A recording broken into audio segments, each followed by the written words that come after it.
It is In Goal Radio, the podcast, presented by thehockeyshop.com. The Hockey Shop, source for sports Surrey. We are excited about this episode because we are talking about the new Eflex 5 line, and we have a couple of different segments regarding this great new addition to the CCM, or continuation of the CCM goalie line. We'll also chat with Brian Daccord, who has done pretty much everything in the wide world of goaltending, from being a goalie coach to being an NHL goalie scout. So a lot to get to today as we bring in Kevin Woodley and David Hutchison, the co-founders of In Goal Magazine. And great news about the Hockey Shop, source for sports Surrey, back up and running. Everything's back to normal.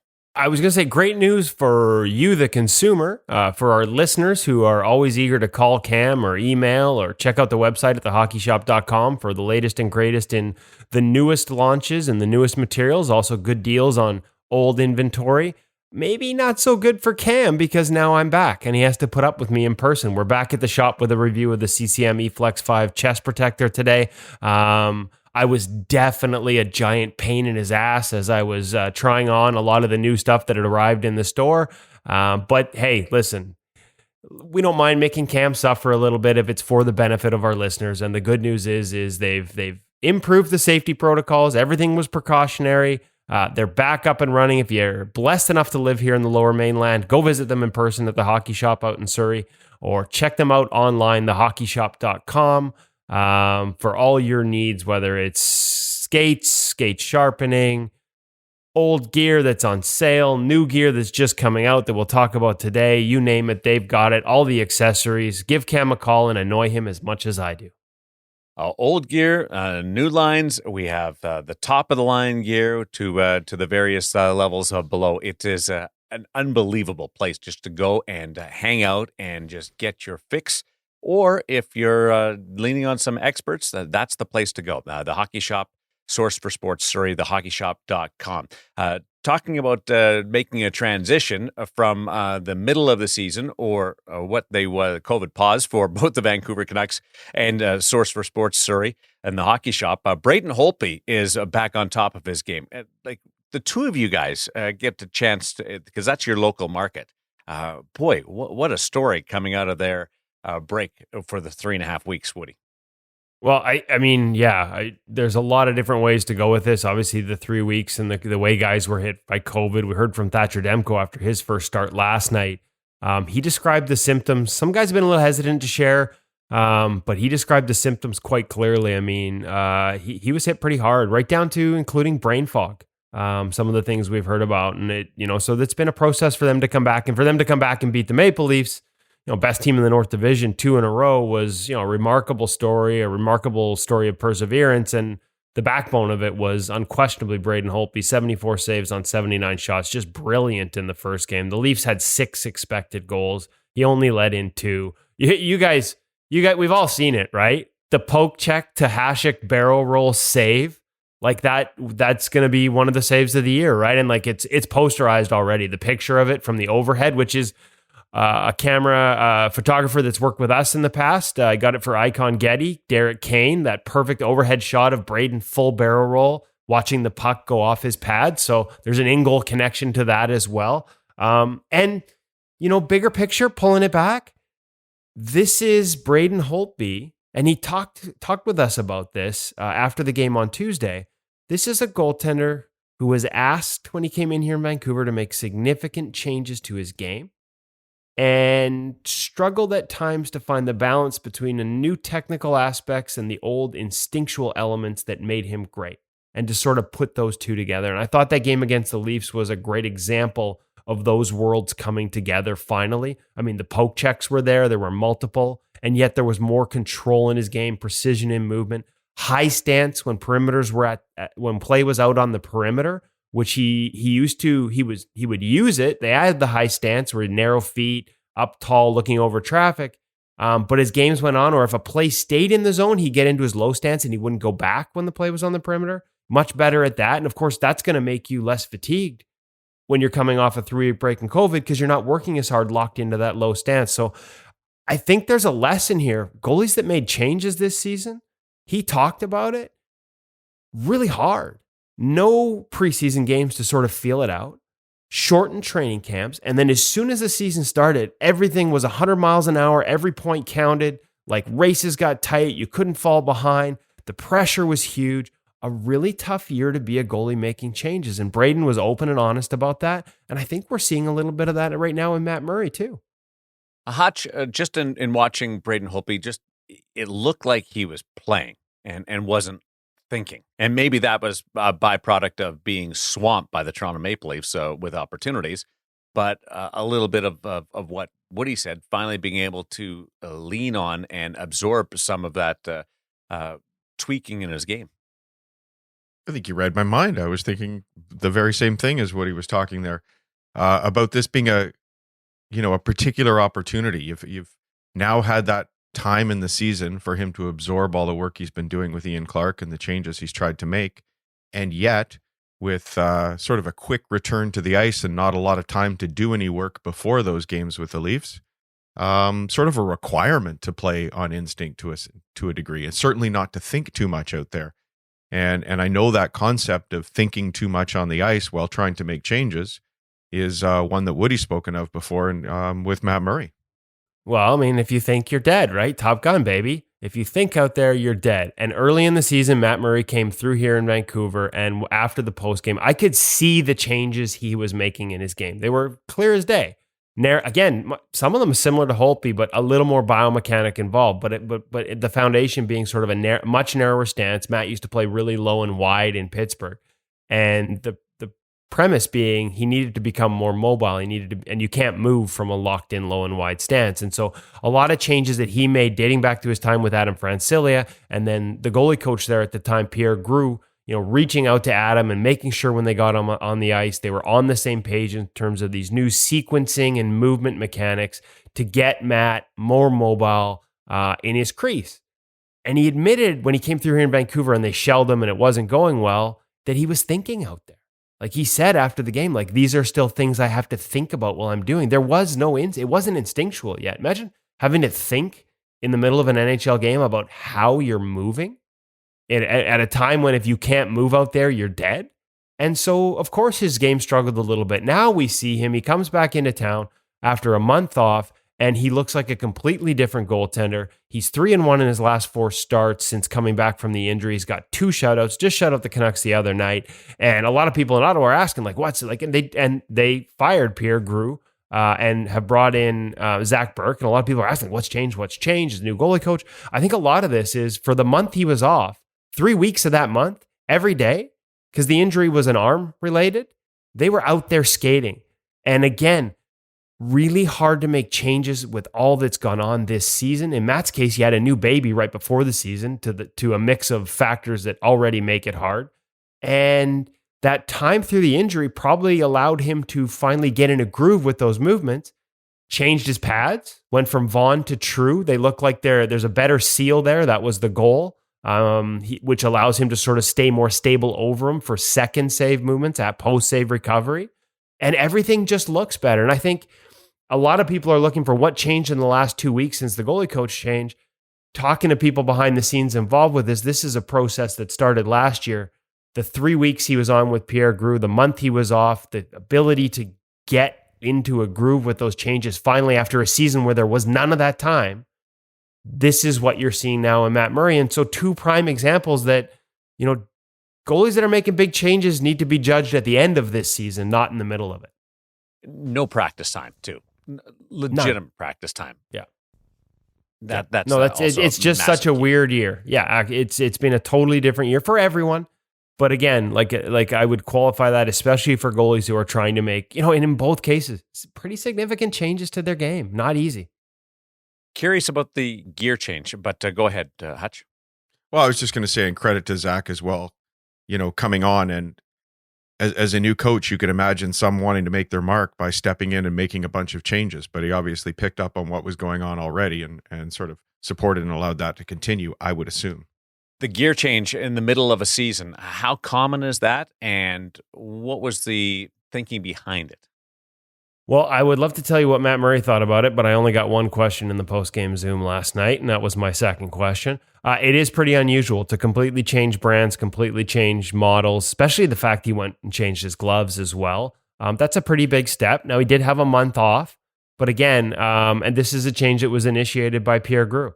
You could see, I mean, you have to have the goalie on board, but you could see in Matt's game, especially when he went to the ice, they're just like there were seal issues, there were rotation issues, and that just put him that much more out of control. And he just looks, even the head coach DJ Smith last night, he just looks so much more in control. I think there was a stiffness and rigidity to the other pads that we used to talk about that with Corey Crawford, right? He had those straight, no break pads, and sometimes it actually made him look more awkward than he was. It made him look stiffer and more robotic, and people sort of labeled him that type of goalie. And I think sometimes it was just the nature of the pads. It played like he played lights out in them. But in Matt's case, I think they just felt the seal wasn't there, and that was leading him into sort of more reactive desperation situations earlier in post-save recovery, rather than just sort of staying over top of his knees, trusting sort of that everything was sealed and just being able to sort of make second and third movements out of it. How much say does a goalie coach have in the brand that a goalie would wear at the professional level? I got to be careful here. This is a slippery slope. It depends on the goalie coach. Let's just say that some push it. Yeah, some push it much harder than others. I think some believe in certain brands, and they'll tell you they believe it's functional, right? Like they are involved with, we're going to talk to two members of the CCM goalie team today, in Matt Giroux and Kaylie Dankevy, and there are like some goalie coaches that have relationships right through the whole goalie department at a company like, say, CCM, where they're providing input through pro reps and through other people to the product. And if they believe in that product enough and they see something that their goalie is not doing well in their old product, you don't have to go like, it's not Ichiro Suzuki who used to keep his baseball bats in a humidor to make sure that the temperature was controlled. But if you're a pro, you better at least understand your gear, how it moves, why it moves, and maybe are there things you can do differently and better? And is your gear doing that for you? And so, we've seen some of these changes. Jack Campbell, guys, is a perfect example. First thing Dusty Emu did when he got to Los Angeles was put him back in a Vaughn pad that was soft and flexible like Jonathan Quick's. Like we could grab that thing, you and I, like those two guys' pads, you and I could grab it as weak as old man as we are and play it like a freaking accordion. That thing is so flexible. When he went to Dallas, he was always a Vaughn guy. He went to Dallas, they asked him to go into a Reebok pad that was very stiff. It wasn't so much about the brand as it was the model. Like it was a stiff, sort of loose fitting pad. Think about Jack's game. There's a lot of flow and movement. A pad that fits with his leg and move with him is what fits him. That's part of who he is. A pad that was loose and floppy and stiff didn't really fit his game. And I honestly believe that was part of him losing his identity with the Stars organization. You were talking about Hutch, though, when you said old man and not being very strong, right? Of course I was. 100%. Okay. Yeah, 100%. With little hands, as we'll find out later. Yeah. Do you take offense to that when Woody makes fun of small hands, Hutch? Not at all. I don't even understand why that would be an issue. Yes, but I'm not. Let's not get into that just yet, because people can hang out and find out where it all came from, and Woody can have his fun. I won't spoil. Like, how much smaller are your hands than regular people? I don't know. Okay. They're just always smaller if I ever compare. Okay, I'd say they're Hobbit like small. Hobbit small? I order intermediate sized palms in my gloves. There you have it. Like when you go to the winter glove shopping, do you go for kids' gloves? Not quite that small. Not quite that small. Not quite that small. No. Sometimes, small feet, you can kid shop and you can get cheaper shoes. I'm jealous of you. That's all. I wish, but also goaltenders with smaller feet have smaller skates, which are easier to get around the ice. If you're one of those guys in those big size 14 skis, they're pretty hard to move around the ice. So it makes you a better skater too. I consider it an advantage. Wow. I don't know how big a feet Woody has, but that sounds like Hutch is alluding to Woody having clogs on his feet when he's going around. I have no idea. I'm just sort of having watched him skate. I'm guessing. I don't know. Our feature interview this week, brought to you by Sense Arena VR, is with the head of the Arizona Coyotes goaltending department, Brian Daccord, who is a legend in the business, author, goalie scout. He's done everything that you could imagine. looking forward to that. But we also have a two-parter in the gear segment this week with the launch of the latest Eflex line, the Eflex 5, hanging out with Cam, and just a little bit of a heads up, tee up on the Eflex 5 line, Woody, before we get into what we have with Cam at the hockey shop. Well, if you're confused as to why we're talking about a big launch, because we sort of talked about a big launch when the customizer went live about a month ago. And of course, when a customizer goes live, that means you can design your pads, waste entire weekends designing pads and then order them from Cam. So you could have ordered pro custom or customized gear already. This is the rest of the line. This is this is the chest protector. This is everything else, including the stock senior retail versions that you'll see on the shelves. This is all now public. You can go into stores now, not just order it on custom. If stores are open in your area, you can go in and check it out. So that's what we mean by the launch, and that's why we're celebrating today with a double header. First with Cam at the hockey shop.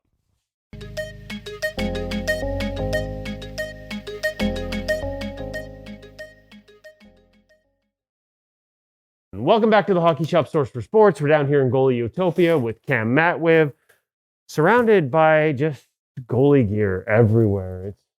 It's nice to be back, Cam. And nice to be talking about new gear again. The brand new CCM Eflex 5 Pro chest protector, which launches today on the same day as the podcast. We've lost the Shield name. We've kept some of the fit, flow, function, and movement. Walk us through some of the changes on this line, what you're expecting, what the early feedback has been on a chest protector that I just put on. And I guess the best sign is no problem putting my own microphone on just after wearing it. So a lot of mobility right out of the box. I feel like I'm in an XL right now. I feel like I maybe should be a large, so it might look a little bulky on me, folks. But just again, the range of motion and the ability, again, the range of motion where it counts, which is what they're focused on, out in front of you, and shoulder motion just feels really nice. Yeah, you kind of hit a lot of the points, and like you said, yeah. Stole your thunder, eh? A little bit, but Sorry, don't worry, I still got lots to come from. So yes, the Shield name is gone, but it's kept all of those same familiar Shield features of that supreme mobility, and really, really focused on, letting you get in front of your body, getting over top without the chest protector restricting you or bulking up. Now, I didn't choose to put the XL on. That was Kevin's own choice. He's lost a little bit of weight, so the XL no longer fits, so maybe he does have to go to a large. That was a compliment, not a dig. I'm pretty sure the fact that it actually was him that brought out the XL was meant to be a dig, but I'm happy that it's a little big on me. Keep going, smart ass. Some key features. D3O. So let's start with that in terms of the protection value for the chest protector. D3O sternum, and the D3O actually wraps in right in front of the shoulders and kind of collarbone area too as well. Nice call out. You can visibly see it. Nice and padded all the way through. That A is going to help you to absorb that chest shot and help to bring it in, but it's also going to give you that protection value that you're especially going to need for those hard sternum shots. Shoulder floaters, similar to what you see on the current Shield that's actually on its way out. Still flexible, designed to move a little bit more with you, segmented at that top portion of the shoulder, again, to help kind of wrap around the shoulder. Easily adjustable with a Velcro tab on top, so you can kind of pull it up a little bit more, have it kind of puff up a bit, or really wrap it tight to your shoulders, whatever your personal preference is. Same thing with adjustability, moving on to the chest height in particular. So that's on the back side of the chest. That allows you to, again, pull the body up or move it down, kind of dial it in. Continuing with adjustment styles of the chest as you kind of fidget with that rib protection right now. I was playing with it. I noticed some changes. Removable rib pad. This is something that was featured on the last series of chest. So say you want to puff out the side of the chest a little bit more. That's something you want to leave in. Take it out. You want a little bit of a tighter fit. Somebody who tucks in their chest protector really likes that body wrapped around them. That's something that is removable. Not sacrificing any protection. It's just a piece of low density foam that is air vented too, so it's nice and breathable, but won't really affect the protection value of the chest itself. Moving on to the arms. We'll flip all around here. Adjustable arms, something again that we've kind of come accustomed to. Nice feature, helps us dial in the chest, especially adding a little bit of growth room to it as well. So, some major midget players and things like that, or even major bantam, they need that pro chest, but it's kind of hard because they're still growing. This gives us that chance to kind of pull it in nice and tight and let it out as we go. So, Quick chat on the actual shoulder cap itself. This has been extended a little bit over the Eflex, over the Shield 2 chest protector. Just gives a little bit more coverage and adds a little bit to the profile of the chest. It's still tapered down and follows the shoulder downward, so it's not exactly like puffing your shoulders out, but it does add an extra layer of protection there up at the top too, because you get that hard cap instead of just straight your arm. So, arm itself, again, something that we have seen on the Shield 2. However, moving on to the back side of it, CCM's added a complete wraparound wrist. This gives you just a little bit more protection in terms of for that gloves up position, but also too, that can bring in tightly around that wrist as well. So if you really want to have that tight lower fit and have that chest really sit kind of just above your wrist, but nice and snug. Nice adjustability feature. Molded elbow caps. These are some of the best elbow caps that are around. Nice and hard, really going to protect, especially if you're diving over. Catch that bottom of the ice, that's going to give you supreme protection. Independently adjustable, so almost like you see in a player elbow cap as well, giving you that nice tight fit, but not necessarily pulling the arm so tight that you can't move it either. So some great features on the chest. It's lightweight, it's mobile. Is it the right one for you? Find out. You can give me a call, 604-589-8299 or 1-800-567-7790. I had my coffee this morning. I love the elbows. This has been a feature that we've seen dating back to the Shield line. The fact that the elbow pads, like you said, it's almost like having a player's elbow pad inside a goalie arm. You know, if you've ever had a chest protector where you find as the game goes on or as it wears in or wears down over the years, your elbow's no longer sitting in the elbow cap, that can become a little dangerous. It's also, you know, you're always kind of adjusting it and playing with it when you're out on the ice. This really locks you in.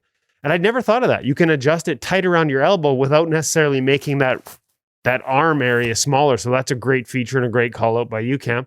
All right. Thank you very much. Great job on this one. We'll continue to make our way through the new Eflex 5 line. We've got some other new lines coming up, a Bauer Hyperlight we talked about, but some other features with new chesty and new other products to go with that coming up here through the month of May. Make sure you stay tuned for the gear segment here at In Goal Radio, and make sure you talk to Cam or check them out at thehockeyshop.com if you've got any questions on any of the latest lines coming out for the upcoming 2021-22 season. 2022, whatever. See ya.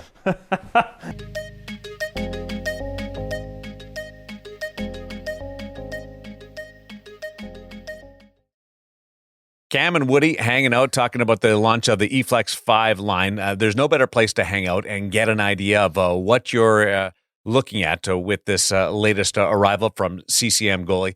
Except when you connect with the In Goal magazine people, you get this added resource. And through the relationship with CCM, Woody and Hutch, you have this incredible knowledge base that just takes you on another level. Like Hutch, this combination, this partnership with CCM goes back a number of years.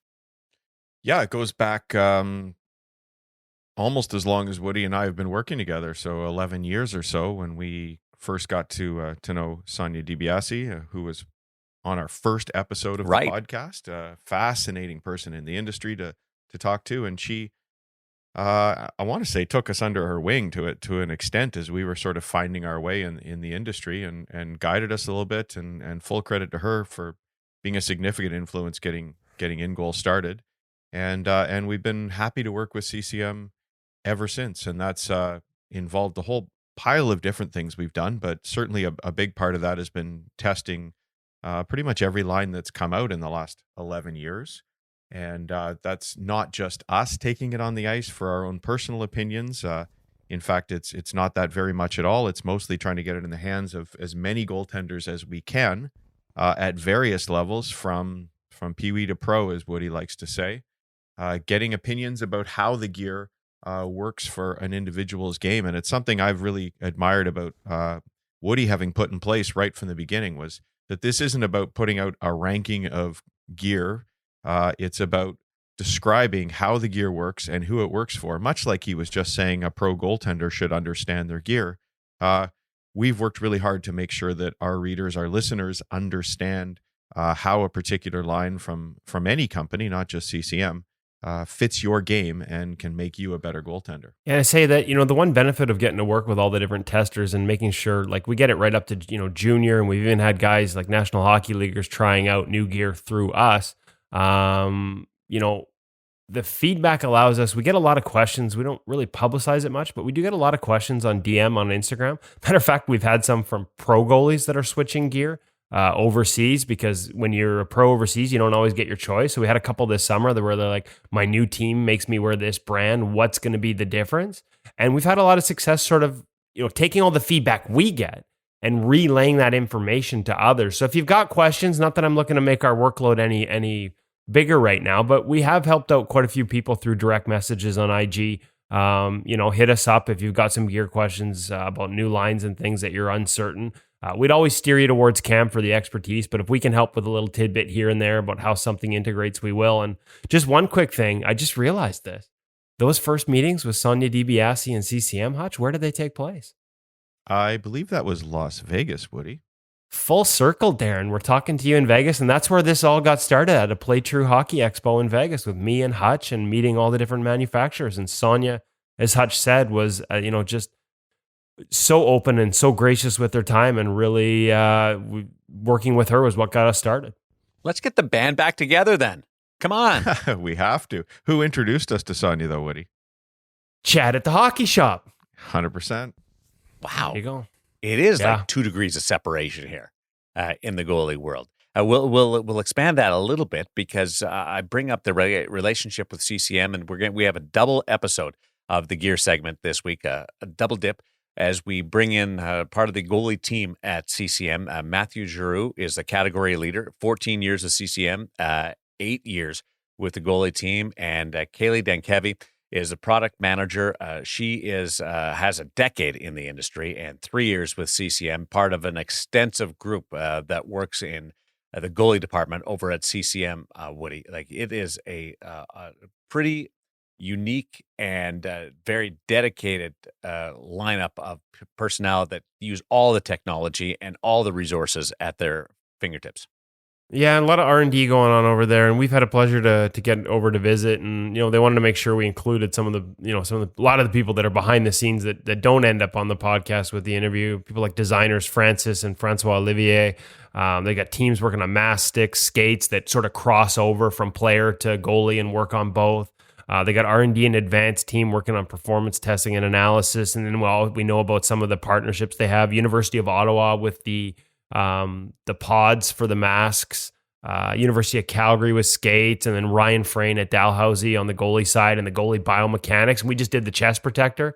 If you haven't, folks, go back and find the episode where we had Ryan Frayne on. We all want to, like, when we put on a chest protector, there's tests we do, we touch our ears and things, but how he actually went in and evaluate, those aren't the movements that matter for goalies, and part of his evaluation of the movements that do matter actually led to a rejigging. The original Eflex Shield line didn't perform well. Their first version of it, not that went to retail, but the first test versions didn't perform well in the range of motion that mattered. And they made significant changes based on the work that Dr. Ryan Frayne had done on the biomechanics side. So, and then all the advisors, all the goalie coaches, Shane Clifford, Mike Buckley, Eli Wilson, David Marcoux, all these guys, they come together and try and create a better product. And so it was kind of cool for us to get a chance to talk to Matt and Kaylie about this line. A little peek behind the curtain now at what goes into updating the line of the Eflex series with the Eflex 5 with Mathieu Giroux and Kaylie Dankevy on In Goal Radio, the podcast.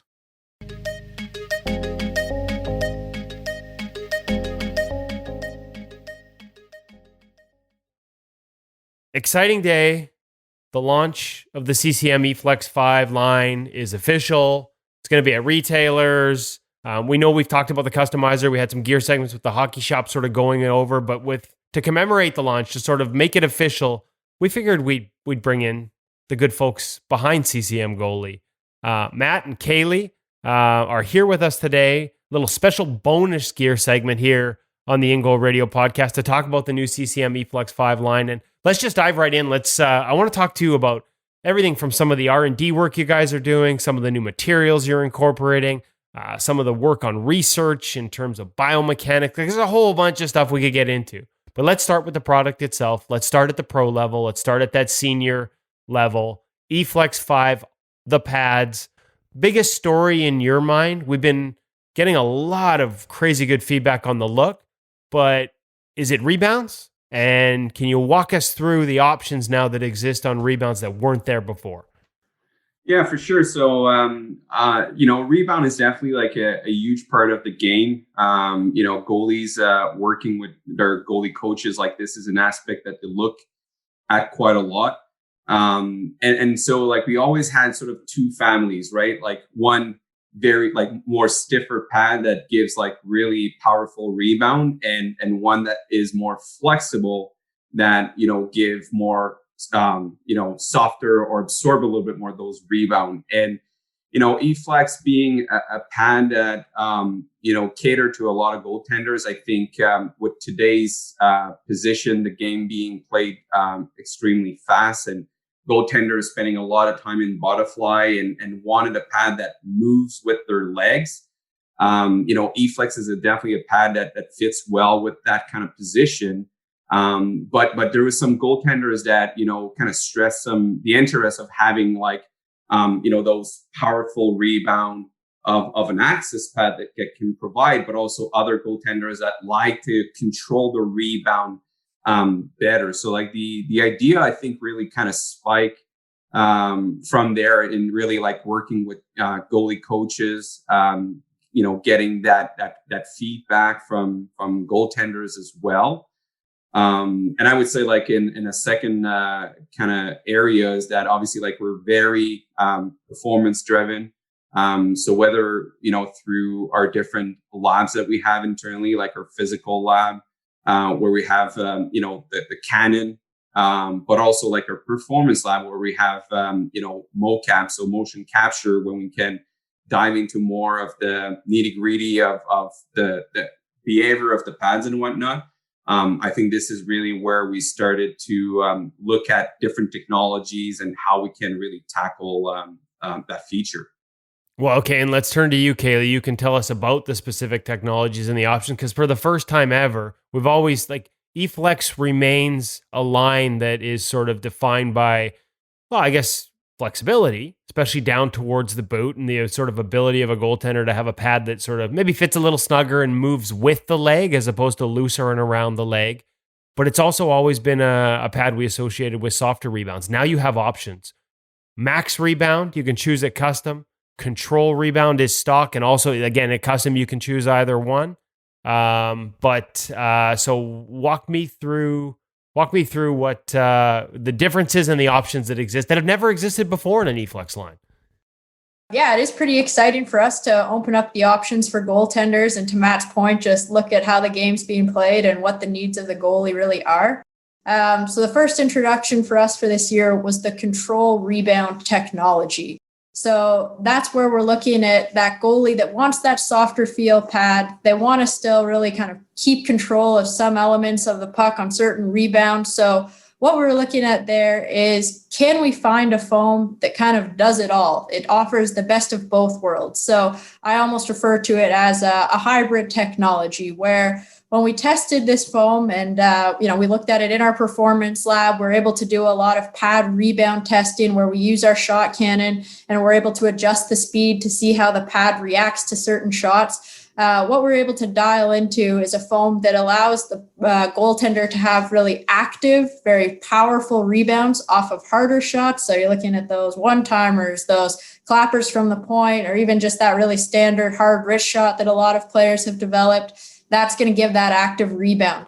However, we also know that the Eflex goalie, when the puck's in tight, potentially on a wraparound, looking at a scramble in front, where you really want to corral the puck in some cases, we want to make sure the foam is able to do that for the goaltender, rather than having that awkward, 6 to 8 foot rebound that we all dread. So with control rebound, you're getting those two different attributes.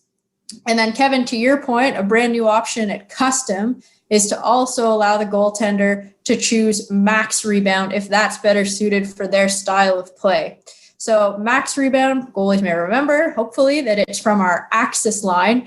And essentially, it's a stiffer foam overall, and it's built for active rebounds no matter what. So if it's that shot from the point, it's a shot from the corner, that wraparound, you name it, it's built for that goalie that's always looking to properly position themselves and direct the puck outwards with control in the direction that they're hoping to sway that rebound. So a very different feel, but both available with an Eflex pad. So excited to be able to offer that this year as a first, I think, in the industry. So a control rebound again. So like that long hard slapper that we want to direct into the corner and away from that one's going to rock it off. But that little wrap, that little tip, the one that sort of doesn't have enough pace to get way out of the way, that's going to stay close. I love the idea. I almost think of it as like a smartphone almost. I got my smartphone. Now I need a smartphone. That's a good way to put it. And it came directly from looking at a lot of footage, speaking with our goalie advisors. And that's exactly the feedback that they were given to us, that there's a time and a place to direct it out, but there's also a time where, a lot of goalies still want to corral it, keep it in control, and potentially get that whistle. So that's what we're able to do. So now walk me through knee rolls, guys, because, this is one where I think when we saw some of the early pictures, we changed some shape. Maybe Kaylie, you can speak to this at the start. You even built an Eflex without knee rolls, didn't you, as you went through this R&D phase to see what it was like? What was the response? You guys, it's not just willy-nilly, let's make some pads. There's a lot of research that goes into this, whether it's with goalies on the ice or, sort of research groups and market research in terms of their opinions about how things look. Like, why is it important to have knee rolls on the Eflex line for goalies? And what did you change in this one? And it's really interesting to me. Are you is there a little bit of told you so going on here? Because there was some early heat on the design and the look of that molded roll originally. And yet now that we're seeing sets out in the wild, the overwhelming feedback is how much they pop. Yeah, I think that's a great intro for what we were looking to do and achieve with the new design of the Eflex 5. So, to your point, our product creation and development process starts years before when you actually see the product hit the shelves and approaching our launch day. So what we were doing for the knee rolls is looking at, fundamentally, do goalies need knee rolls? And what we learned is that knee rolls are about much more than performance. They're ultimately about what the goalie thinks about the look, the attribute, just that overall kind of flex and feel that they've just automatically affiliated for years with knee rolls. So to your point, Kevin, we had a kind of classic Eflex 5 version with your standard rounded knee rolls. We had a version that had no knee rolls whatsoever. And then we had a version with a flatter design. And basically the process here was to try to get it in front of as many goalies as possible. So that involved traveling to different tournaments, talking to goalies of all ages, all levels, your elite goaltenders, a few recreational goalies as well, to really figure out what's going on in their minds and where do they stand on knee rolls. And overwhelmingly, the answer was Eflex needs knee rolls. Do not make an Eflex pad without knee rolls. We need knee rolls. The answers varied in terms of why it was so important to the goalie, but the consensus was hands down, move forward with knee rolls. So that was phase 1. And then essentially with phase 2, it was, okay, we can do knee rolls. That's no problem.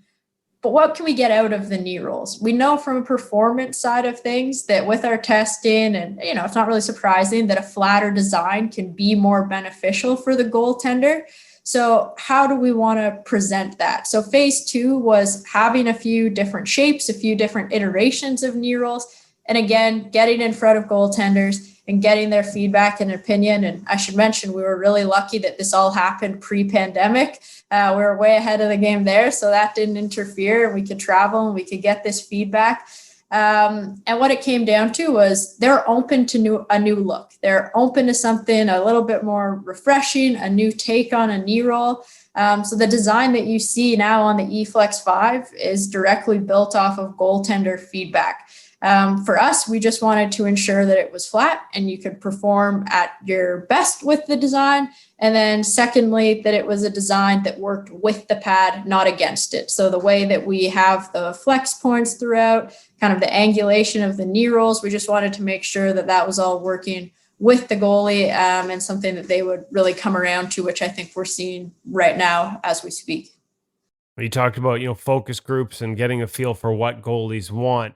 You also sort of take that into the lab, Matt, with what goalies need. We've talked a lot in the past about the research with Ryan Frayne. Our gear segment this week is the new Eflex 5 chest protector. And I know we've had Ryan on the podcast before talking about, we all do the sort of standard tests when we put one on, can we scratch our nose or whatever, but how it was important to look at the actual functional ranges of motion of a goaltender. And so that market research you've done with him, those partnerships with people like Ryan Frayne and other sort of academic institutions, bring you things like quick strap motion, pads that actually can get to the ice before the knee does, and things like that. What are some of the innovations we've seen in Eflex 5, and what do you see moving forward as CCM continues to expand those partnerships? And is there a focus? Am I right in saying there's a, I don't want to say a shift because it's always been there, but maybe even more of a focus on R&D and that type of, putting in different biomechanics type elements into the way we build goaltending equipment? No, it's a very good question. And definitely, I think it's a fair comment to say that it's something we've been doing for a couple years. But we definitely over the last, 2 years or 2-3 years, put a greater emphasis. We've talked about how the game has evolved a lot. The game is much faster these days. The goalies play in a butterfly more so position all the time, on their knees. I often, in speaking with Kaylie or everybody else, I refer to a better goalie is somebody that's going to have fast feet and can move very quickly in that knee position. And so, there's things that are intuitions that we know about, but the game is so fast that there's things that we can just kind of capture or get. And, working either with our, with external partnership with Ryan Frayne, which has that expertise to really slow down things and break down things, where we can analyze different function, is really key in our, design innovation and how we bring that forward. Now, one of the other things we haven't focused on it yet, but with it, just looking still at that senior and pro level pad for the Eflex 5 and the iterations, this is the first time you guys have had a chance to sort of take a look at the gloves from a redesign standpoint, a little bit of a change. And maybe you can walk me through, I think people, the backhand and the changes in the cuffs and how that actually affects performance. And if you can in any way, maybe Kaylie, start with this one. Can you quantify the difference in feel? We're in the process of doing it ourselves for a review. Quantifying the difference in feel on that 600 break, for example, from before. Yeah, I think that's a great question because I've already gotten a few questions from different goalies asking, okay, there's a new 600, you've made some changes to the glove, but what does that really mean? And I think the biggest thing to reiterate to goalies is the 600 break that they've come to know and love in terms of the position on the hand, the way it sits, the angle of the overall pocket and the tee and how it works within the glove. That's the same. Everything they know and they've come to expect, we've maintained with the new 600. The change that we've made is actually internal on the cuff. For goalies that really know their glove inside and out, there was previously almost like a little bump towards the end of the cuff that was interfering a little bit with closure. And we recognized that and we were able to do a bit of a deep dive into the cuff to see how we could change it while still maintaining the protection that goalies need. And our designers, worked through a few different iterations and ultimately found one that the break stays the same, the positioning stays the same, but now you just get that crisper, really easy break-in that goalies want. So it's just kind of like a 600 2.0 with the one thing that may have irritated goalies now addressed, taken care of. Come check it out and get exactly what you're looking for out of that 600.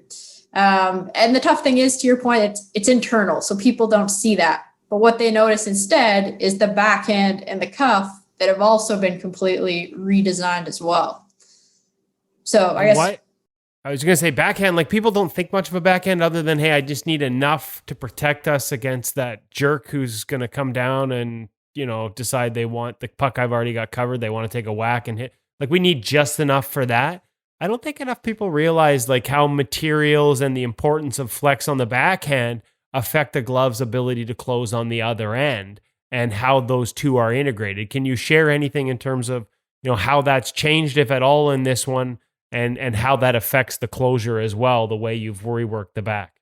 I think when you look at an overall glove and in an open position and then you close it, you look at, the back end specifically, and the back end does travel quite a lot in that, closure and movement.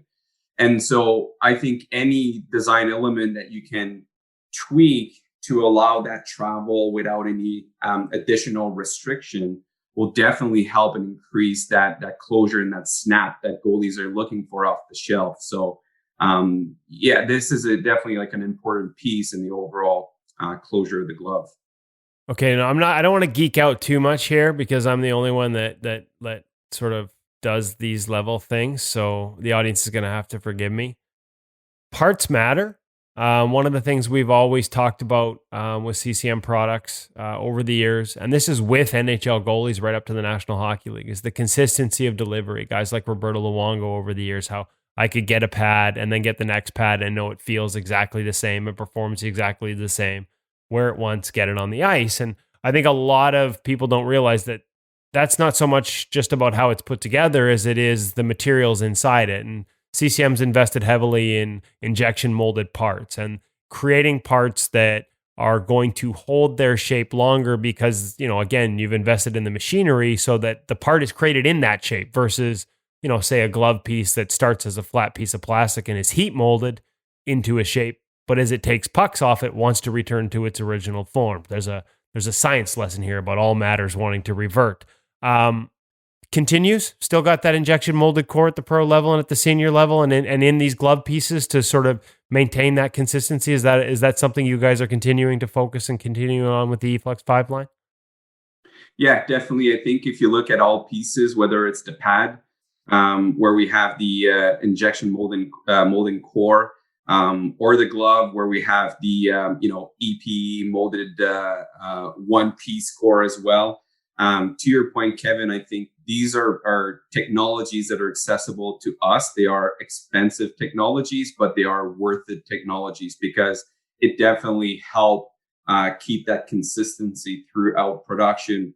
As you build so many pieces, and to your point, I think goaltenders, when they get multiple glove in a season, or even a regular goaltenders that get a glove 1 year and switch to a new glove the second year, you want to get that same feeling, you want to get that same consistency, and these parts are key to achieve this for sure. I think they're also, I think durability is another thing I associate with them, and I know that will make the parents happy when we hear about durability and things that last a little longer. And speaking of keeping the parents happy, Hutch wasn't able to join us today. His little guy is no longer a little guy, but I remember he always used to ask these questions. What's new? What's next? When his guy was in intermediate and junior line. So Kaylie, can you walk us through, as much as we tend and almost to a fault at times, focus on the adult stuff, the full size senior and pro stuff. For a lot of people, it's that next price point down that's the most important. You don't, even at adult level, you can be absolutely 100% playing in that stuff. Walk us through what the other lines are and how some of these changes specifically translate down to intermediate and junior.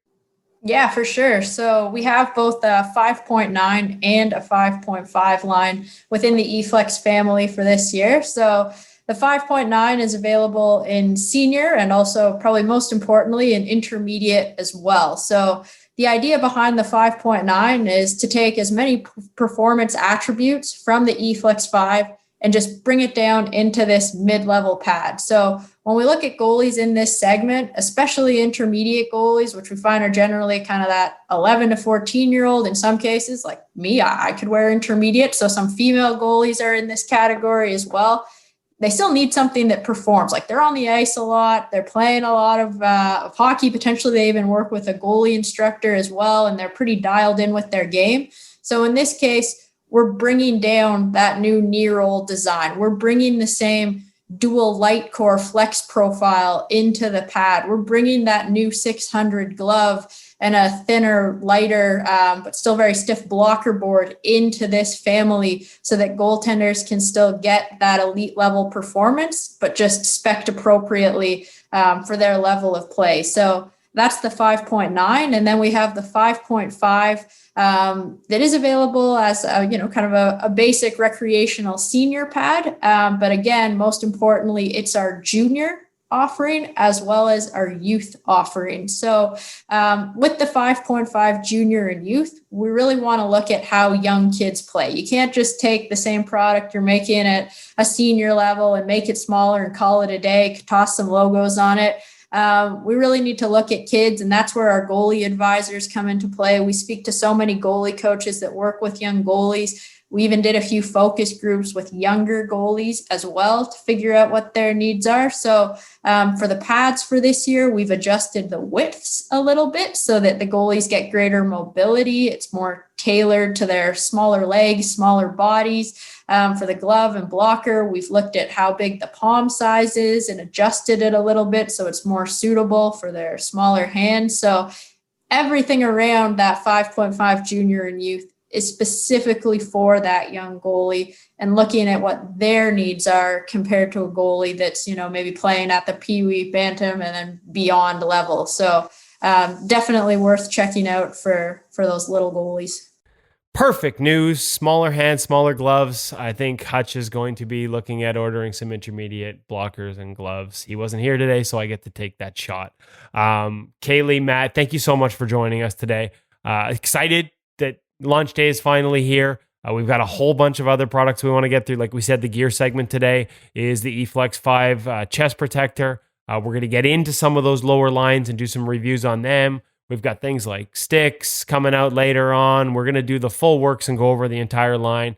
We appreciate you taking the time on launch day to walk us through some of the highlights and some of the partnerships and some of the research and some of the development that goes into developing these products and some of the investments you guys have made. We thank you for your time. We thank you for being goalies and taking care of the rest of us goalies. Great. Thanks, Kevin. Yeah, thanks, Kevin. It's a pleasure.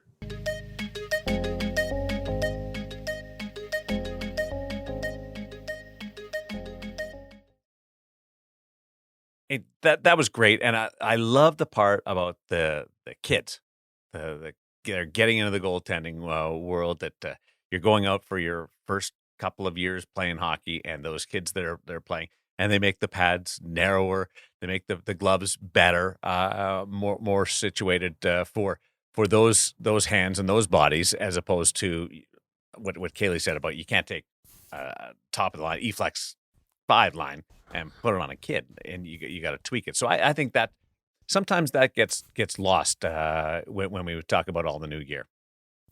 I'm not making fun of your hands at all. Honestly, I'm not. Watching Woody just howling in the background. I tried to hold him. I wasn't making fun of your hands, honest, but it's important. If you want somebody to fall in love with the game, you have to make them enjoy it. And part of that is having gear that they can get around and make saves and not just be weighted down by the process. And the pads, the narrower pads, like that's a huge piece of information that I hadn't thought of. Yeah, and then the way the pads are constructed for the kids to be good skaters and for their balance on the ice. And, we mentioned the amount of research that goes into developing these products. And I remember, I'm going to say 8 years ago, certainly quite some time ago, they sent along their youth line asking us to have a look at it. And then when I was in Montreal, asked me to come in and share our thoughts on it. And really, they didn't care what my thoughts were. They wanted to know what my son Maddie's thoughts were on the gear, because they were so concerned with how it worked for a younger goaltender. And my opinion was sort of very much secondary. I would respond and they, no, but what was Matthew's experience with this? And it was legit. So they're taking the opinions of goaltenders of all ages as they're working through these product cycles. And I know they talked about the research that goes on there that we've seen, and Woody has mentioned again, it is a very impressive setup. But for me, the thing that really struck home the most, guys, was how far ahead they are in the development cycle. This isn't just sort of a quick tweak to a pad so that they can release a new line each year.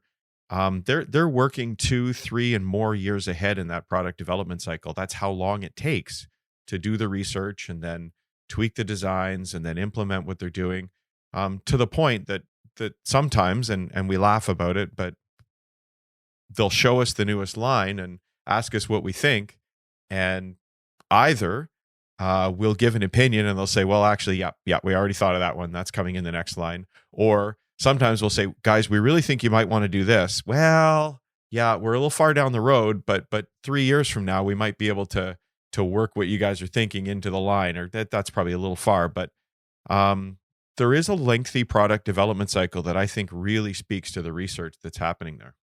Well said. And so the present is really the past, and the future is happening right now. If you can follow that, don't worry about it. We got some time to think about it as we bring you in our Sense Arena VR feature interview of the week. Brian Daccord. If you followed the goaltending world, you know who he is. You're aware of what he's done. But we haven't heard from Brian. We actually heard from son. But Brian is a guest that we've been waiting to get, and very happy to land on this episode of In Goal Radio, the podcast. And we cover a lot of different things, from Sense Arena to goaltender scouting and what they're looking for, to just working with your goalie coach. This is Brian Daccord. Really excited about this one. You're going to enjoy it immensely. Brought to you by Sense Arena VR, the feature interview on In Goal Radio, the podcast.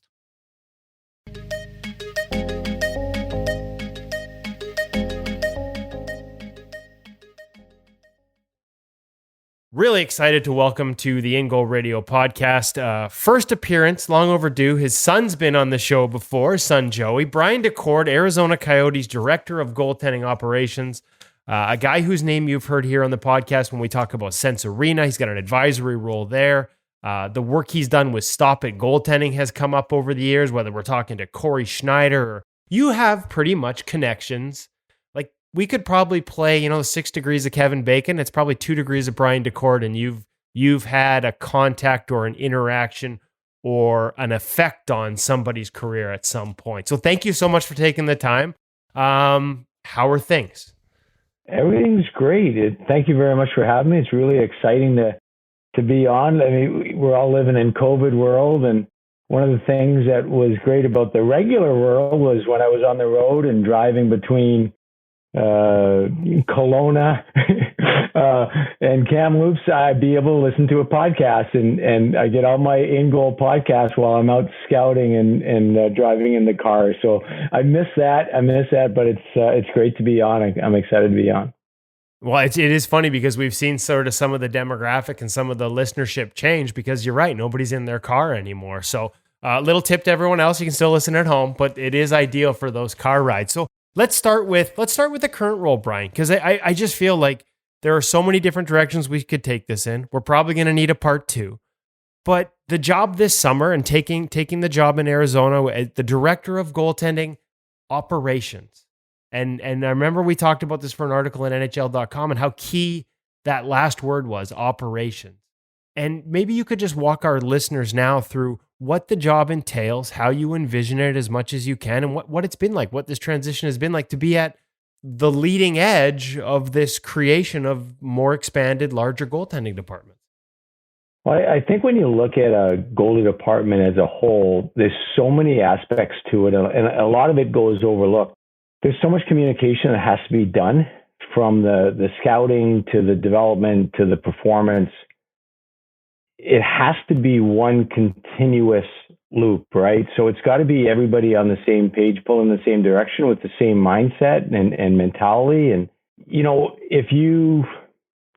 if you have, let's say, a breakdown in one of those areas, where one of those areas isn't fitting with the others, the whole thing's done.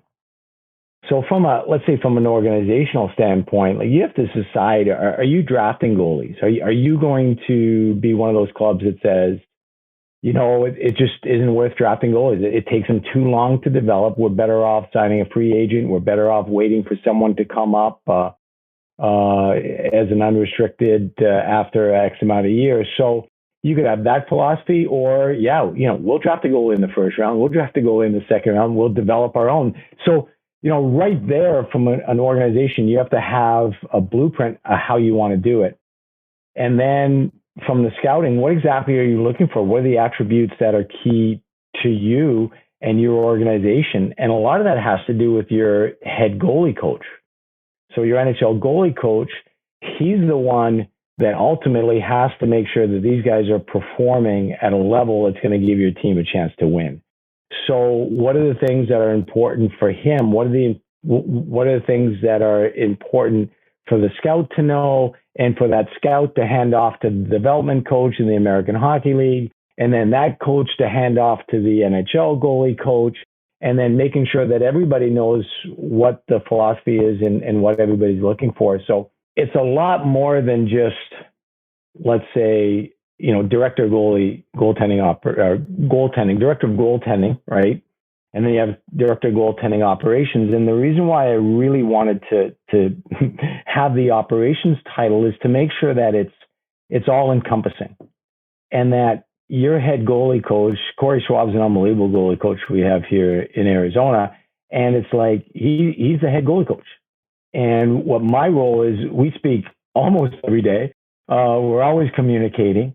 And it's great for him because he's so busy doing what he has to do, which is make sure that our goalies are performing, that I'm able to keep them up to speed with everything going on, as well as communicating with day-to-day decisions that we have to make, including the long-term and midterm decisions we have to make. So I think it's important that within an organization, your NHL goalie coach, he's the head guy from a goaltending performance standpoint, and then the operations where I'm in, just making sure the whole thing is working. And I guess one way to look at it is, development camp.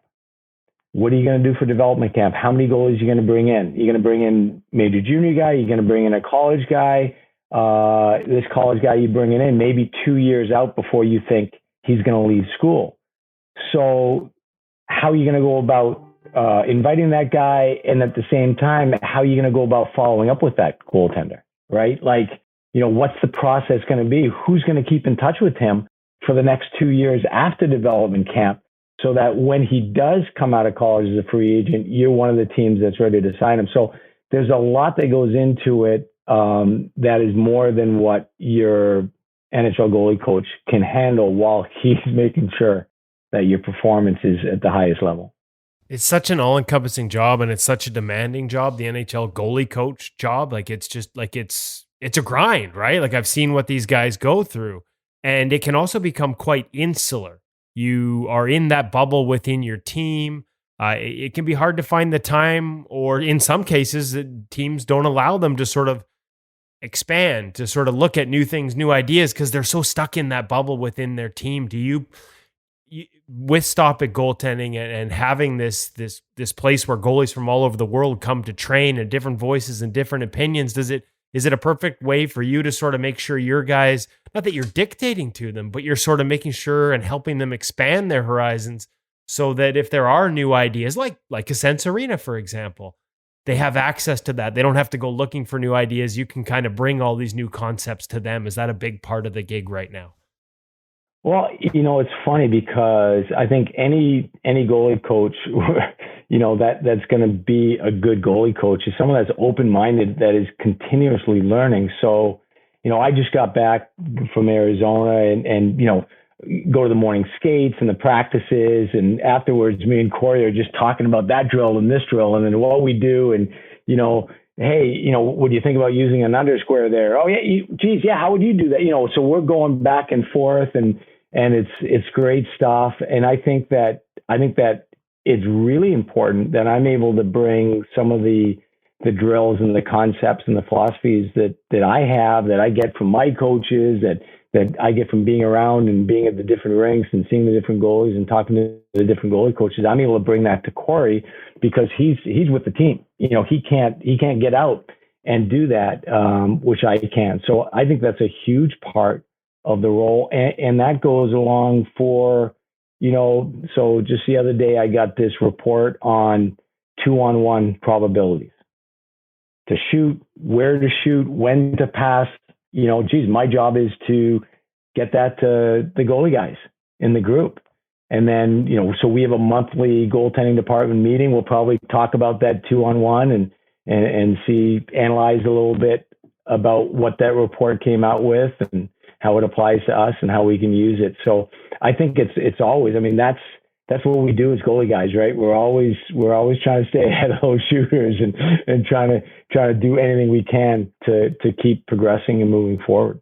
It reminds me of an old conversation I had with Mitch Korn. I always used to wonder because the grind, like I said, the grind that you guys go through, and you've been a goalie coach at that level in the National Hockey League and overseas, like it is a grind. And so then every year the grind would end and he'd go do these summer camps all over the place with kids.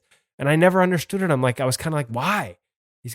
He always used to say, because it brings new ideas. Because if you're stagnant and you're not out there in the outside of your bubble, it can be hard to get those new ideas. How much? Well, hold on. Go ahead. I got to comment on that because the truth of the matter is, so at Stop It, we're so fortunate. We get so many different goalies, right? So, you can look at the NHL any given year, at least 10% of the goalies have gone through Stop It, at least.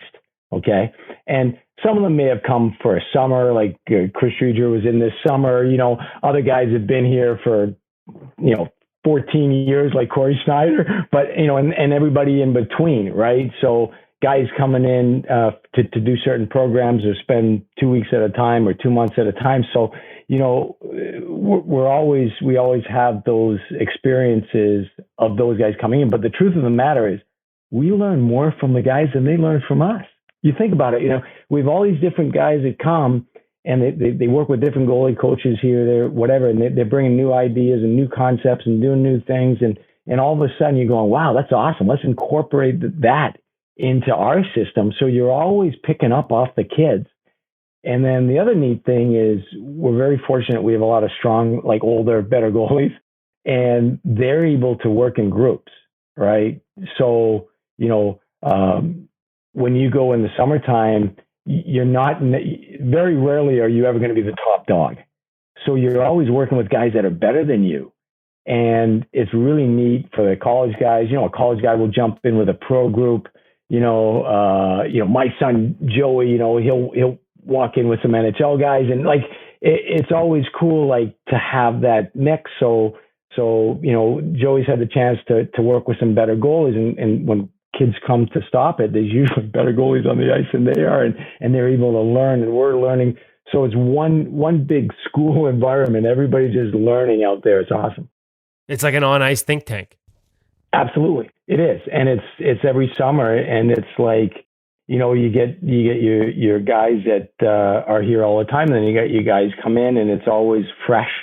It's always exciting. Every summer, I look forward to it to see who we're going to have and what they're going to bring to the group.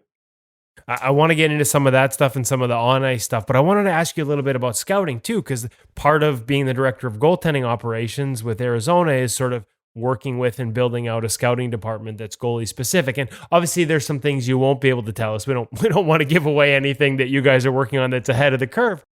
But you were the first, you were ahead of the curve on the goalie scouting department. You were the first full-time goaltending scout hired by the Toronto Maple Leafs. What have you learned over the years that you can share, maybe from the perspective of, again, without giving away what you're looking for, but advice to kids, things that you can, in terms of what, maybe not even at the NHL level, but, what a scout is looking for, what kind of things matter if you're a kid and somebody's in the stands watching you that day, or what type of work habits are important. Is there anything you can share there? Again, I know I put you on the spot there, but without giving too much away from the, anything proprietary you're doing with Arizona, but the importance of having someone who understands goaltending doing the scouting. And then from the flip side, what should kids be focusing on to catch that eye?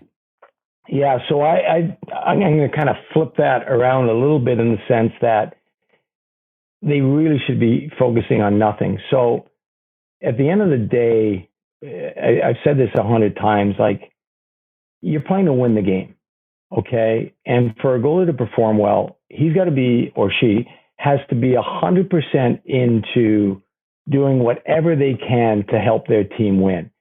And whether it's you're playing for your team, you're playing for the Islanders and you're playing the Junior Sharks, and you have well, you know what? You're trying to help the Islanders win.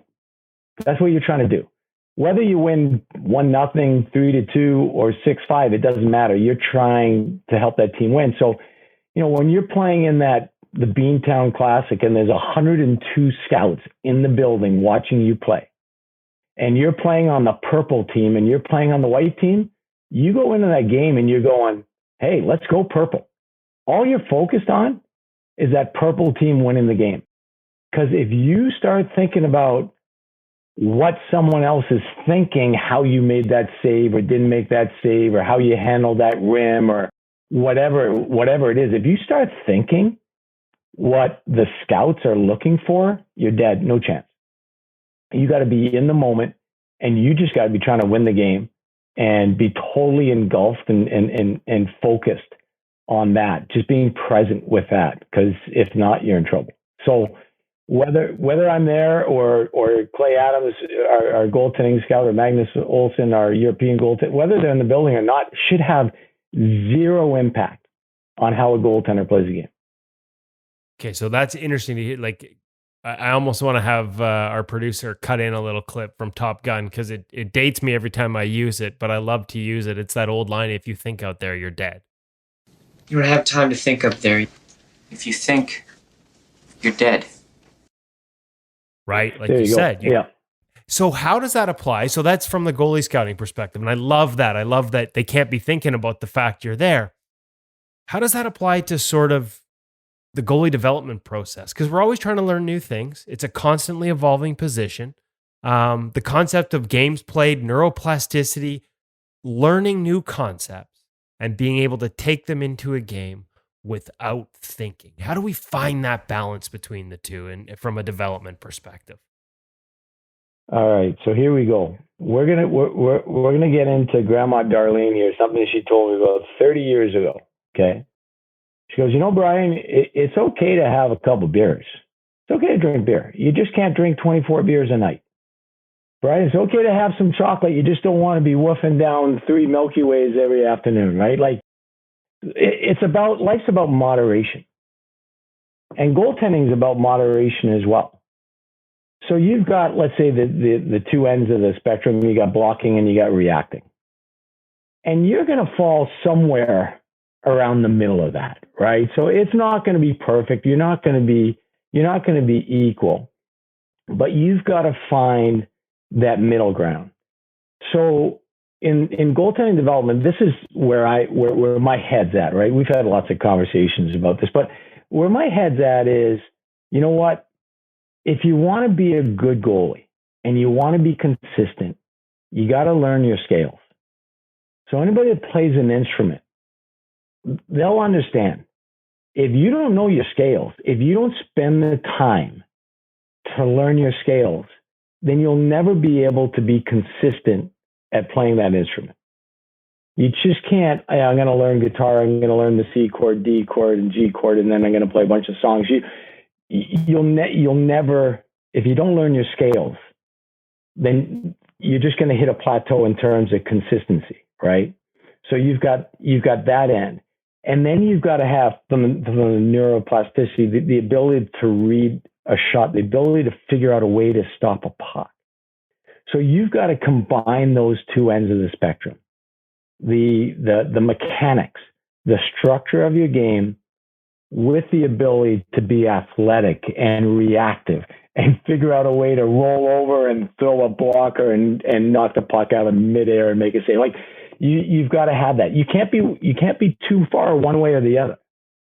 So you got to have that, moderation. So at the end of the day, for me, what I'm looking for in terms of training and in terms of development, where you get that structure, but you're also trying different things and unique ways to do things and unique environments so that you're always growing those new neural pathways. The more neural pathways, the faster your processing speed. So therefore, for me, where I'm at in the training end of things, it's doing both. It's learning your scales, getting your mechanics and your structure so that you can do it consistently over time, and then adding that ability to be an athlete, to read and react and make a big save. So the scales are the mechanics, the how you Yes. move, the biomechanics, the foundations. And do they go up at different, like if you're learning the bottom end of the scale, is that skating? And then as we get older, we add post integration. Are all those technical elements, do they all form part of that scale, that toolbox that everyone talks about? Absolutely. And I think that is so interesting. USA Hockey did a study a few years ago, and it was an optimal window of trainability study. And they determined between the age of 13 and 15 was your optimal window of trainability. That means you could learn the most skills, have the most retention in the shortest amount of time. It doesn't mean you can't learn at 10 or you can't learn at 16, but your retention level, the ability to learn quickly and retain it, that's your peak. And I'll make you cringe here when I tell you where your second peak is. I'm hoping it's 47 because that means there's still hope for me. No, there's no hope for you. I'm sorry. 6 years old. Really? Yeah, 6 years old. So you have a peak at 6, not as high as 13 to not as high as 13 to 15, but you get a peak at 6, right? Which is a little ironic because when I look at my guy, my oldest son Joey, I've got two goalies. I got Alex at St. Espen College, and I got Joey in Ottawa there. And when I look at Joey, when he was 5, 6 years old, before he started going out with his team, we actually did 16 lessons. So before he ever saw a puck at a mite practice or a game, he had done 16 lessons of how to stand, how to move, how to hold his gloves, so on and so forth. And I didn't realize it at the time until I saw this optimal window of trainability that, that is such a key time. Because think about it, it's your first time doing it, whether it's swinging a baseball bat or whether it's shooting a hockey puck. So you're learning it from scratch. So intuitively, it makes sense, right? So you're learning something for the first time. If you get taught well at that time, there should be pretty good retention from that. And then the key thing about the 13 to 15 is, and this is, I have a goalie academy with 16 kids called The Bridge. And the cool thing is between 13 and 15, the kids are old enough, right, to understand what you're doing, understand the concepts and the philosophy.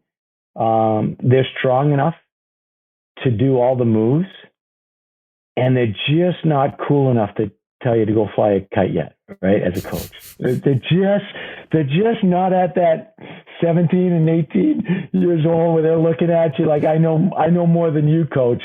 So it's a tremendous age group to be able to get a lot of work done.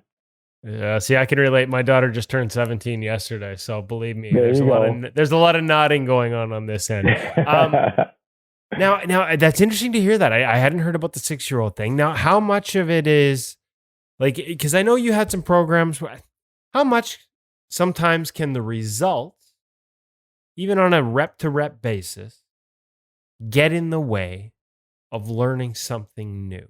And when I talk about results, I mean things like the puck, for example. Like when we talk about learning new movement patterns, that we all talk about, don't chase it, but there's this thing that once it's there, we break what we know is optimal form because we need to chase it. We feel we got to get there, and maybe it's hard to convince our body that moving the other way will get us there more effectively because we just need to go. How have you, like, I know there are some points along the way, I don't know how much you can talk about it, where you've taken the puck out of play, for example, in this development curve. What have you learned about that? So that program that I just discussed, the first 2 months, literally, they're there 5 days a week. The first 2 months, they don't see a puck.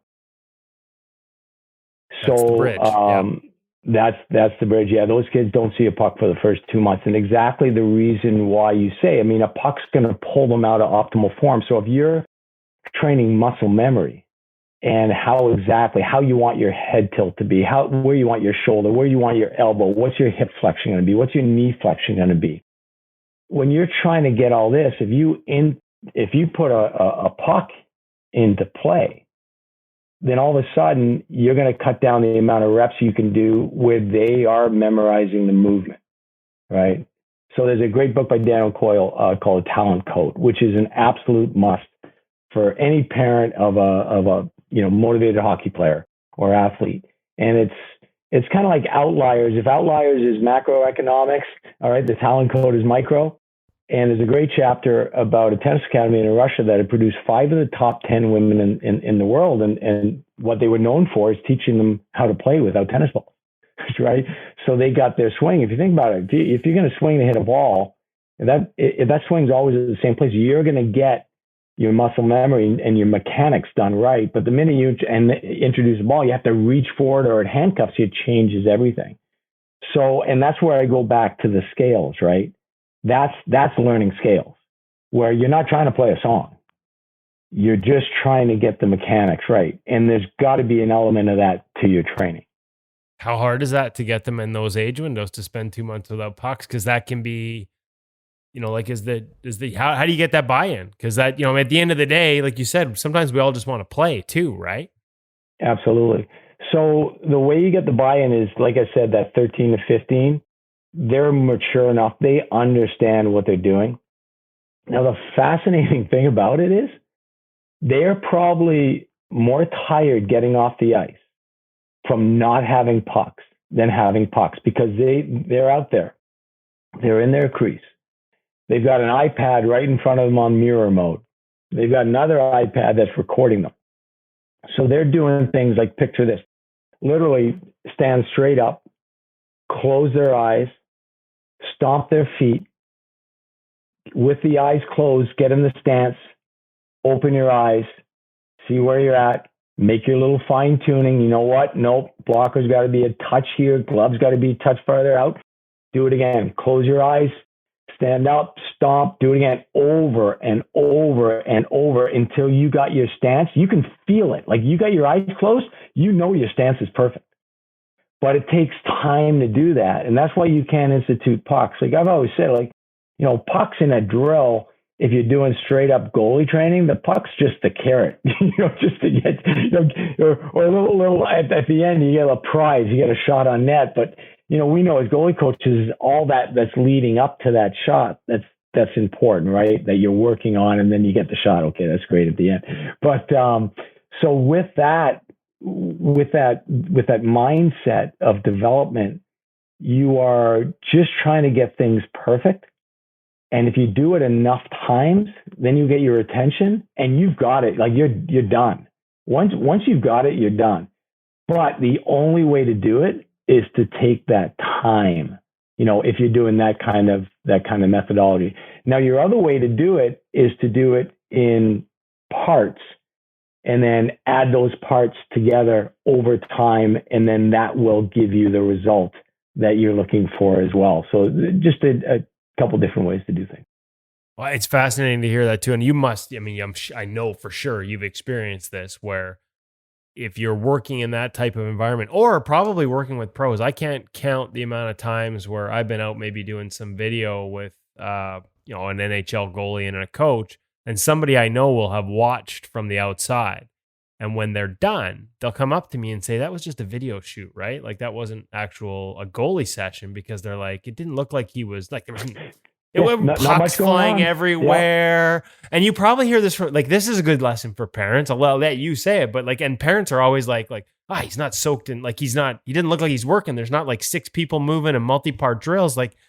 That's not how pros work. That's not how they learn these fine little movements that make the difference between making it and not, no? And they've got to keep up with the mechanics. And if it's, one component drill, and it's simple, come off your post, take a shot, boom, go back, in and outs, in your post, out of your post, just all those little stuff, because you need to do that consistently and efficiently and effectively. So what happens if you have a lot of activity, then you get sloppy. So the goalie coach has to make sure that he maintains that, almost like the baseball player who goes and hits, off the tee. You think, well, that's crazy. There's this guy that makes, $20 million a year and he's working off a tee. So he has the mechanics going the right way. So with a goalie coach, NHL goalie coach, I mean, there's enough activity in practice with pucks going a million miles an hour and bodies and so on and so forth. A goalie coach has to slow it down and work on the fine tuning and just, where you're focused in on one thing and that's it. You don't have to worry about all the other stuff. Yeah, I know the amount of times parents where it's like, oh, why isn't he like exhausted, sweating, dying? And hey, he's worked hard, but the exhausted, sweating, dying kid probably lost his form halfway through the session and now he's just working on bad habits.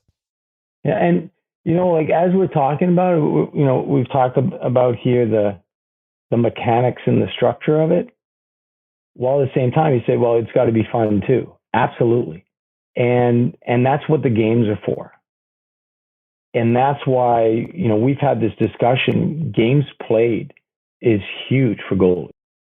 It is, it's funny. I was hanging out there with Spencer Knight's father one day watching a game, and he was like, he's played probably about 100 games a year since he was a, bantam minor, right?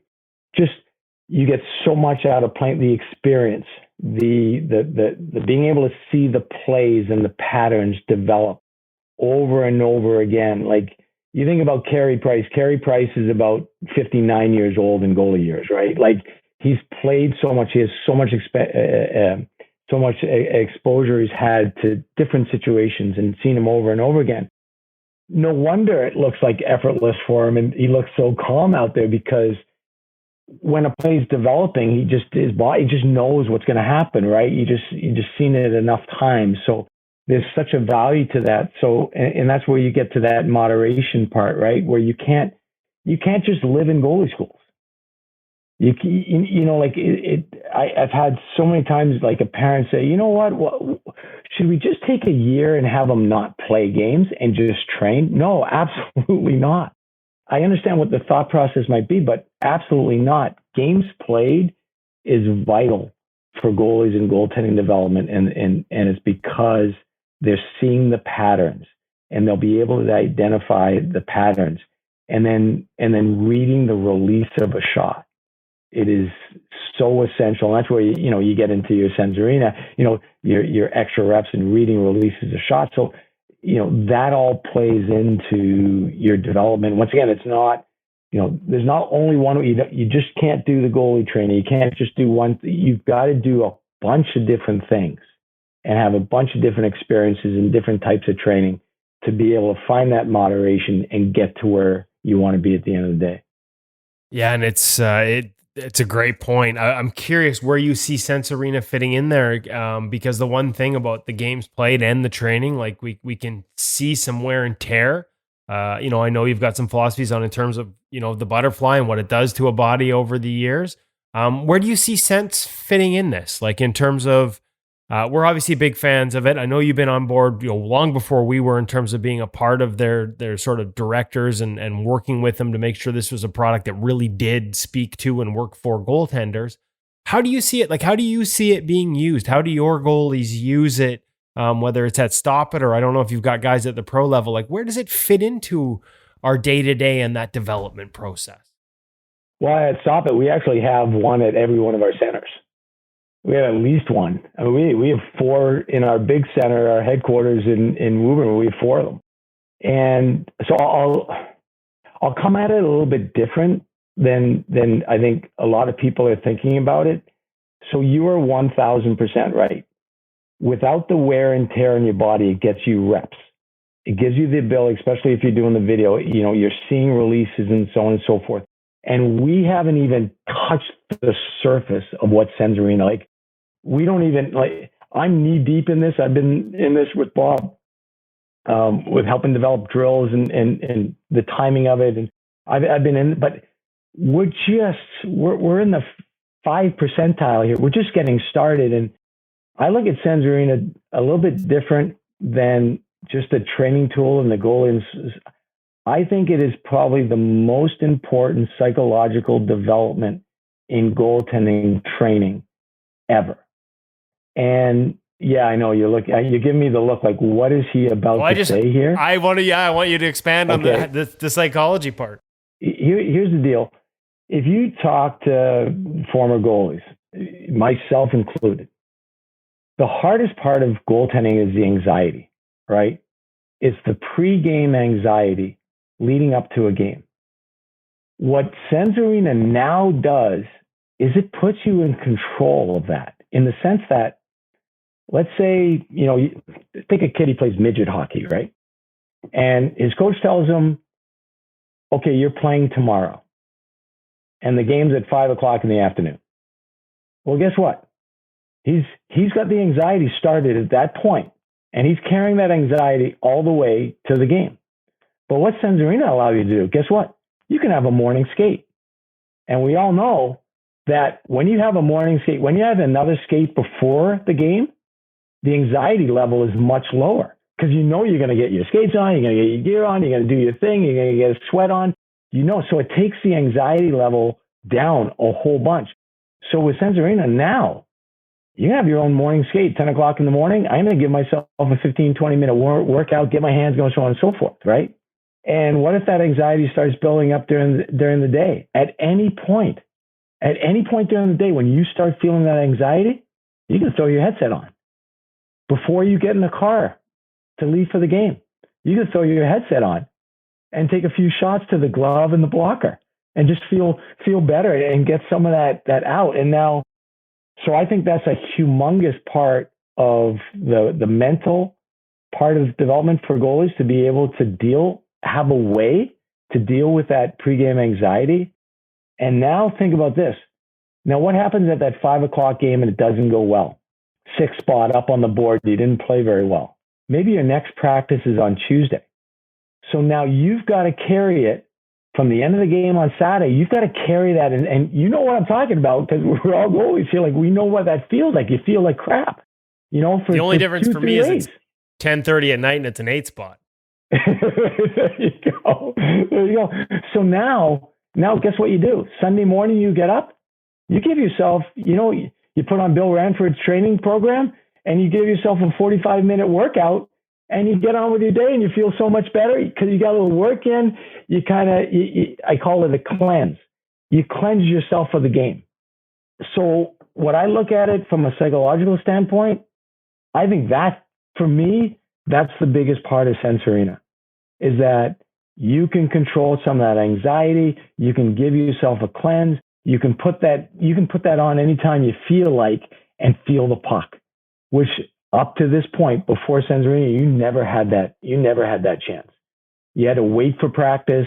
You had to hope you had a morning skate the morning of a game. Now you control everything yourself. And therefore, that is, for me, the greatest tool that Sens Arena. And maybe parents don't understand that exactly, but I'll tell you what the goalies do. Once you hit a certain level, a certain age of goaltending, like you get it. You understand about the anxiety that goes into playing the position. Well, I know all about the anxiety. I never thought of it as being used that way, as that type of tool. You're right. We talked about it as a training, tool, not so much as having to wait for. I love that. Awesome stuff. Well, how about this on a training end too? If you think about when I say, like, we haven't even touched the surface, so there's so many ways. Just the drills that they have now, and they keep on coming in the training plans. But there's so many ways to manipulate the drills to do what you want to do. So picture, you're doing warm up one, and you get shots to the glove side. So instead of just shots to the glove side where you're doing a regular warm up, what if you move yourself in the crease so that you're already on the glove side, and now all those shots are coming at your head? So now you're catching those pucks. Your whole shoulder is moving forward and your glove's moving forward. Now you're working on getting up over the puck, having your shoulder, the mechanics, the biomechanics of your shoulder working with catching pucks in front of you, right? What about doing the same thing when you got a high glove shot, but instead of using your glove, you're just shifting with your chest. So you're practicing transmitting, okay, we're going to get that weight on that right foot, and we're going to drive our body over to stop the puck. And instead of using my glove, I'm going to use my chest because I'm practicing reading and reacting to shots and center shifting into shot. Like you see where I'm going with it? Like there are just so many things that are way beyond that anybody's even thinking about right now. Yeah, and we've heard it from some pros too, using it in those regards. Understanding, like, letting shots go by them, but then looking at the replay and seeing how close they were, depending on where they were positioned. And hey, this, like this is how much of the net I cover, and look at that, it's just right off my shoulder there, and I didn't even move. Like, so many different ways, and like you said, so many things in the future. I can't wait till we add. You talk about play reading, like live video of game footage coming at you, or making a read as a puck handle on a forecheck. There is so much yet to come, and I know Bob, with his work with consultants like yourself and with Billy Ranford, they're already on top of it. So it's exciting stuff. Listen, Brian, I really wanted to get into lessons you've learned, having your son come up through the NCAA, Joey, and into pro. Unfortunately, I got to cut this off a little bit here from the day job. So I'm wondering if we use this as a window to get you back for a second opportunity, or what do you think? I'd love to. That'd be exciting. It's been a really exciting time, and I'm really proud of him, and I'm proud of both my guys. And I'll end it up with that. Like, I respect all goalies. Like, to have the courage to step in there, and it's all about the goalie in terms of the goalie's going to get judged, right? You can't be the left wing on the third line, and you don't get any points or what. Like, no one even knows how you play. Like, everybody's going to know how the goalie played, and it takes a lot of courage. So I'm proud of my boys. I'm proud of any goalie that puts it on the line, right? They show the courage to get out there and stand in net. And I always say the same thing: confidence is the ability to act, and therefore a goalie that's willing to step into the net, that guy's willing to go out and try to make saves. That guy's confident. It takes a certain type of person to do it too. You have to want that, don't Absolutely. you? Absolutely. Want that pressure. I love it. Hey, listen, there's so much more I want to get into with you. It's amazing. We're at 40-minute mark, and I feel like we could probably go another 40. But we'll cut it off there. This would actually be a short phone call for us. Yes, that's true. We normally talk for a lot longer than this, and that's just us shooting the breeze. But the beauty of this is this just means we get a part 2 with you. So I'm going to leave it there. I'm going to tease our audience. We'll do a part 2 down the road here. But Brian, thank you so much for spending the time. You've been in the game and around it from every aspect for so long. The knowledge is really invaluable, and I know the young goalies and parents that listen to this are gonna soak it up. So thanks so much. And thanks to you guys. In Goal is awesome for the goalie fraternity, and it's much appreciated by everybody out here.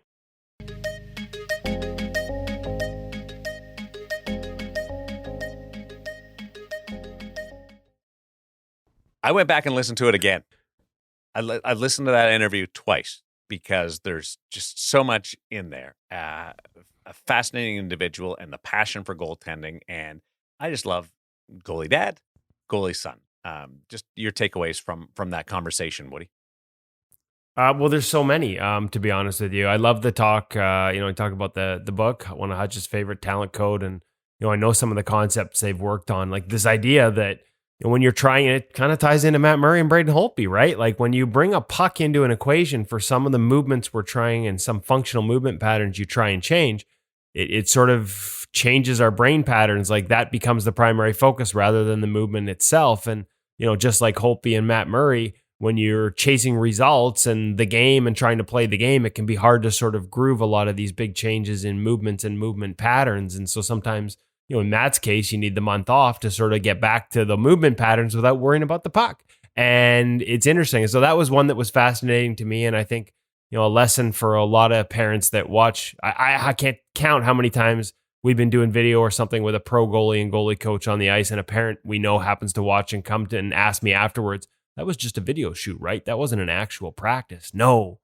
It's all about sort of, slow, controlled, get it right movements, not just chasing the puck around like it's a mad scramble game and your kid's sweating and that means they had a good workout is not necessarily a good goalie training session. So that was one of the ones of many points he made that really jumped out to me. fascinating, educational, enlightening, and motivational in a lot of ways, inspirational in a lot of ways. Makes you want to get out there and get back at it, just like Matt Murray and just like Braden Holtby. Do a reset and come back and play strong. Thanks to Cam over at The Hockey Shop, thehockeyshop.com, source for sports Surrey, as well as the great team over at CCM Goalie and that entire squad, right on through the people that work at arm's length with CCM Goalie and the passion that they have for the position, and Brian Daccord, as well as Hutch.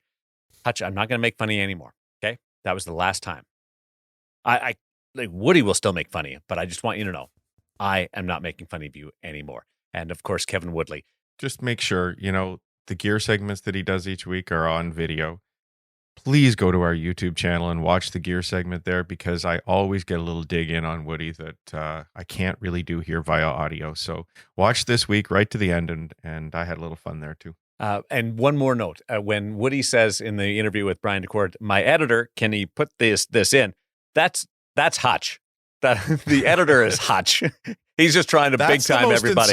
That's the most insulting he ever gets, when he just talks about his producer, his editor. If my editor can do this, I thought we were going to have more than the small hands, boys. Listen, I thought we were going to have an intern by now, for crying out loud. Hope you enjoyed it. Looking forward to next week's episode of In Goal Radio, the podcast. Be well.